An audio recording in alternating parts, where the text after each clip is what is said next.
Whoa, whoa, whoa, whoa, whoa, whoa. What is up, WACC people? Yo, what's up, everybody? Hope everything's amazing for you all as always. I'm your host, the Honorable OCT, OctaviusHaye, and this is the WACCast podcast. With that being said, let's talk WACC to him. Lil Durk finally made his way over to DJ Academics podcast, and they had a good little conversation. Of course, shout out to Lil Durk. I believe his song, All My Life, is number 2 in the country. That's featuring J. Cole. That's definitely a banger. One of them songs I was bumping over the weekend. Really was enjoying that one when it first came out, when it first debuted anyway. So yeah, big up to him on that. So he was on Academics podcast, and they was talking about a lot of stuff. Of course, talking about Von, how he don't think that, Von's a serial killer. He calling cap on that. Just a bunch of other stuff. One of the things they got into, though, and everybody's buzzing about it, was Lil Durk has said that Gunna is a snitch. Just came out and said it point blank. Says Gunna's a snitch.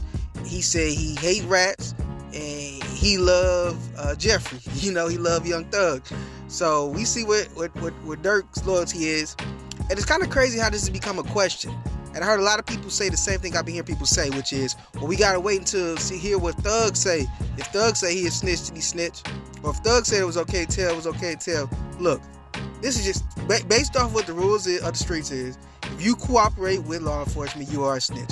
We all heard Gunna clear as day on the recording saying yes, ma'am, saying that yes, YSL is a gang, and Gunna himself said he has seen YSL, the gang, participate in illegal activities. This is what he said. We don't have to wait for Young Thug to see if he's a snitch or not. We know one thing for sure: Gunna did not take it to trial, right? He got himself up out of that trouble. He's back on the streets. He's back on the streets for cooperating with the DA and stating that YSL is a gang. After their whole defense has been that YSL is a record label, Gunna went ahead and went against that. He contradicted that statement and also said he's known them to participate in illegal activity. This is what Gunna said yes to. It baffles my mind how people still act like there's any debate about this. There is no debate. He did. He told. He snitched. Now, you can say if you care, you don't care. Then that's your opinion. That's fine. If you're not in the streets, you really shouldn't care. Or unless you have family members who are affected, or family members who are in the streets, and you just don't like people to tell. If you have a moral code that says, if I committed a crime with you, how can I tell on you? I get that. That's my moral code. But even still, I don't care about what Gunna did, because I have no affiliation with any of that at all. It has nothing to do with me. Now, Durk, for his point, I get where he's coming from. He is a street dude. His music selling is about streets, and so he has to stand up for what he believes in. And if he believes snitching is wrong, like he said he do, and he hate rats, he hate snitches, then it would make sense that Gunna would be somebody that Durk no longer wants to associate with. And it would make sense that he would have such a bold statement to make against Gunna. And so I'm not surprised about this. This became headline news to me. This is like, yeah, what did you expect, right? So, I mean, that's what it is. Hey, like I said, congratulations to Durk, though. The song he got, Cole verse was fire. That song is fire. Durk's really showing a lot of growth. In the podcast with Academics, he talked about how he changed his management team. He got financial advisors, and he got a management team that's helping him out with his finances. So, just becoming well-rounded all around the board, and really trying to, I guess, become something different, or reinvent, maybe not reinvent, but go down a new path in his career, where he's at right now. And that's what's up for him. More happened in the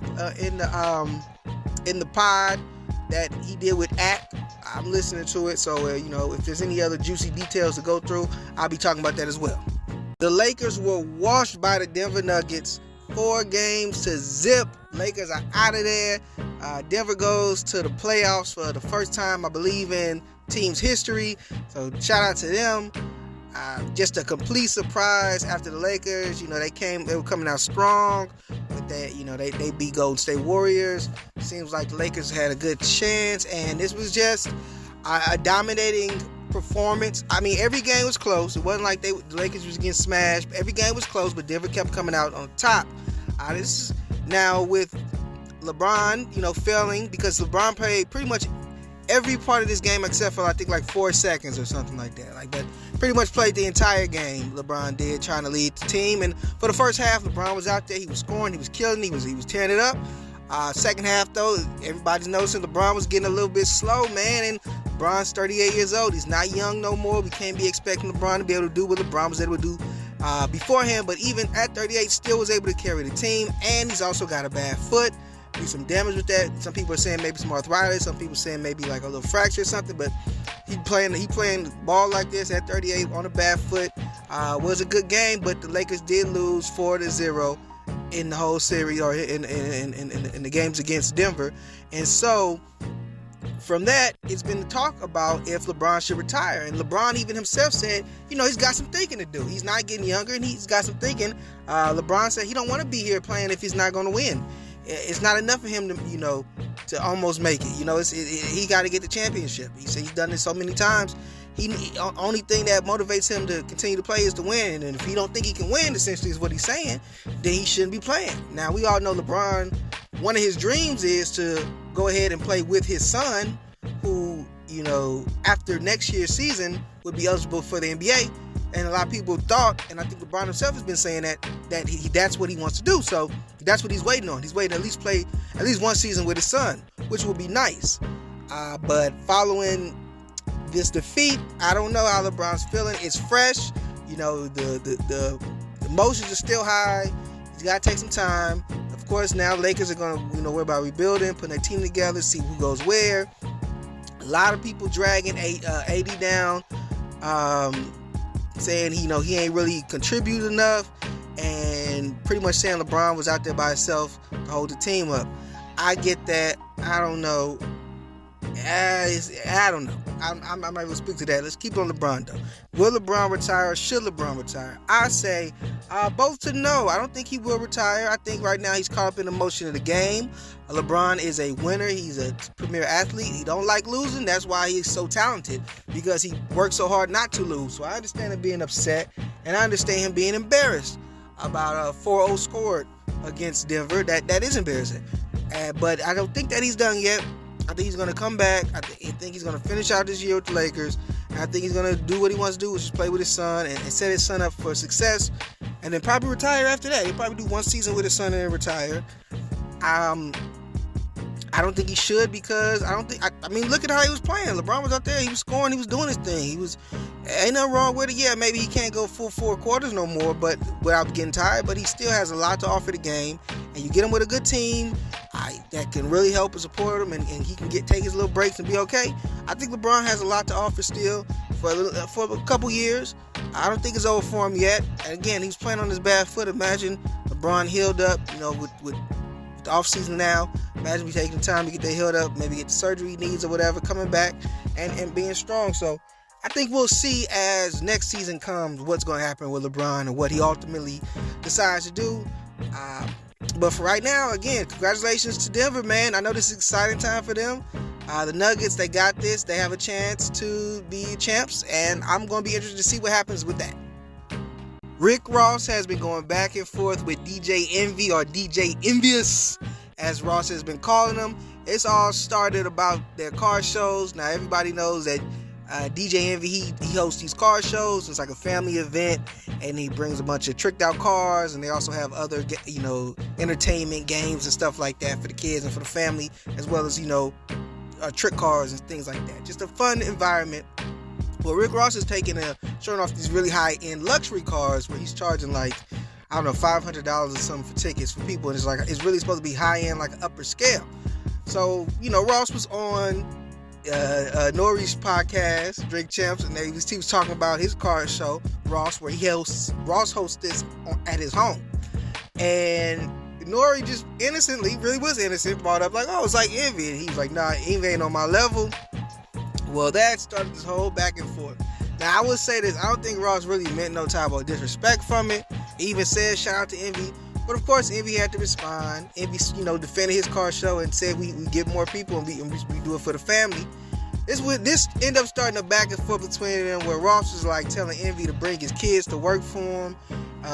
He said Envy is a worker and Ross is a boss, and Envy he gonna hire Envy, since Envy a worker, to work for him and clean his pool and DJ for him. And he gonna have Envy's kids come help him, and just say all type of disrespectful stuff. So then Envy goes around and tells everybody hey Ross, how big a boss are you? you renting out, you Airbnb in your crib for people, man. Your main crib where you live at, nigga. You have people laying up in your bed. You know, how big a boss is that, bro? Like, you ain't even got no other property. They gotta come. You can't afford your rent, bro. You gotta Airbnb your spot out. Just, you know, essentially what Envy is alluding to by saying the man Airbnb's his crib. He started talking about Ross being a correctional officer and still getting a pension, and so he does have a boss. He has his boss is the head of the the prison or whatever, and Ross is still getting his pension for being a correctional officer. You know, of course, Ross going around bragging about his crib, pretty much saying he gonna put Envy to work since he's a worker. Envy going around bragging about Ross couldn't even get the permit to do the car show at his home because Ross's neighbors didn't like it. They were being backed up and there was a lot of traffic in the neighborhood, which is making it hard for the people who live there to get their home. So there's a petition to not allow Ross to do the car show that went through. So I get a lot of back and forth about that. Charlemagne, you know, he complained too much and was really getting away with Envy getting his stuff off the way I would have liked it. You know, Charlemagne is cool, I guess, sometimes, but it's like, Charlemagne, let the content be what it is. Like, you're talking too much. You already said, okay, you're going too far. It's about car shows. You said it like 50 times, we get it. Like let him get his, even Jess had to tell him to shut up. Like, shut up, Charlemagne. Let the man get his stuff off. It's for entertainment. Like, why you always gotta piss on everything? Just because you old and boring now. It's just fun. It's harmless fun. You know, Envy came in with a cop's uniform on, with a gut in it. Like, it was just all goofy. Charlemagne gotta act all damn one distressed about everything. Let's just have a good time and laugh. Ain't nobody serious. Ross ain't finna do nothing to Envy about this. Envy ain't pressed over this. They talking about car shows. Let him we're just having a good laugh. It's goof. You ain't even seen the beige rage pop out of Envy yet. Even though, you know, that's what they do on the Breakfast Club every time Envy get mad. They do the beige rage meter. And Ross been calling them beige rage. So it's been joked. Me, I'm on Envy's side because I know the reason why Ross has all that nice stuff is because he don't pay his workers, man. We all remember that story when it was discovered that Rick Ross was cheating people out at Wingstop, making the employees pay for their uniforms and pay for their training and health stuff and cutting their hours and how much they get paid. Man, just scheming. So anytime I see something nice at Rick Ross's house, I always think Ross is just getting that because he's not paying his workers, man. That's what I get from it. I don't know. But a lot of people got mad at Envy for bringing up Gunplay's daughter's incident where he had to do a GoFundMe to help her out. Look, my thing is, once Ross started talking about bringing Envy's kids into it, everything was fair game. So I don't care what it is. If it's connected to you, I'm going to use it now. And I don't blame you for that. You can't tell me how to react. You made it more than just us talking about our car shows. They're talking about, you know, what you going to have my kids out here doing and stuff like that. You wildin', bro. So now, yeah, I'm going to say whatever I want to say. Now, if Gunplay gets mad about that, that's for Gunplay and Envy to decide how they going to handle that. They supposed to be cool, so we'll see. But I don't think that Envy did nothing wrong by saying something about Gunplay's daughter because Ross brought in Envy's kids, and so now Envy, he has the right to say, I'm going to use whatever I can then to embarrass you. And I'm going to say your man had to do a GoFundMe, even though you're supposed to be a boss, you should have handled the whole bill, right? And that was your artist, or is your artist. I don't know what the current status is with that, but that's what hey, it's the truth. I don't care. So yeah, you know, like I said, everybody knows that Ross is a cheapskate, so that's the way to target him. He ain't paying his workers. He having $500 you know, car shows, but not paying his below minimum wage employees anything, or he ain't paying his minimum wage employees their money and scheming them. I mean, it's ways to go about this. I'm on Envy's side with this just because I think that Rick Ross is kind of a scum person. But at the end of the day, it's all fun and games. I don't know if they're gonna continue or if it's dead. Envy said he's done with it. I don't know if Ross is done with it. Kind of seems like Ross is talking about being a mayor, so we'll see what happens with that. But yeah, just a lot of fun. So that's the show for this week. Thank you so much for tuning in and taking in this whack wisdom from me. I hope you come back next week to get a little bit more. With that being said, if you haven't already, please make sure to like, subscribe, hit that notification bell so you're notified every time I'm dropping new content on the YouTube channel, and to please make sure to follow me on Apple Podcasts, Google Podcasts, and Spotify every time I'm dropping new episodes of the pod on those platforms. And with that being said, this is the WACCast podcast, and I am whacking off. It's the WACCast podcast. Yeah. Talk whack to me. Talk whack to me. Yeah. Talk whack to me. Talk whack to me. It's the WACCast podcast. Yeah. Talk whack to me. Talk whack to me. Yeah. Talk whack to me. Talk whack to me.